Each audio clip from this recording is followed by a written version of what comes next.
Doctor صاحب اب میں آپ سے وہ والے سوال پوچھنا چاہتی ہوں جو نوجوان لڑکیاں پوچھنا چاہتی ہیں، جاننا چاہتی ہیں، ان کے تجربات، اور زیادہ تر وہ نہ اپنے والدین کو اپروچ کر پاتی ہیں، نہ ان کے تعلیمی اداروں میں ان کو ان کے جواب ملتے ہیں، نہ ہی معاشرے میں کہیں اور سے۔ میں آپ سے سب سے پہلے پوچھنا چاہتی ہوں کہ ایک جو چیز ہوتی ہے، کہا جاتا ہے کافی دفعہ ینگ لڑکیوں کو کہ شادی قسمت میں ہے، جس سے ہونی ہے وہ تو ہو جائے گی۔ How true is that? یہ قسمت میں لکھا ہوتا ہے پہلے سے کس سے ہونی ہے؟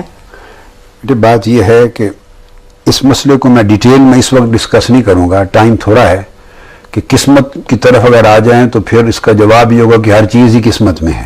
بالکل، آپ شادی کا بتائیے مجھے۔ جو ریلیونٹ چیز ہے وہ شادی کا بنیادی اصول ہے۔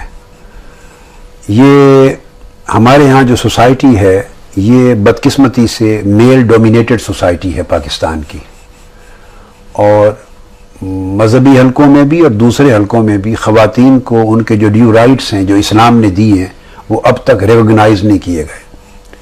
قرآن مجید نے ایک اصول دیا ہے، وَلَهُنَّ مِثْلُ الَّذِي عَلَيْهِنَّ بِالْمَعْرُوفِ، عورتوں کے لیے اسی طرح کے حقوق ہیں جس طرح مردوں کے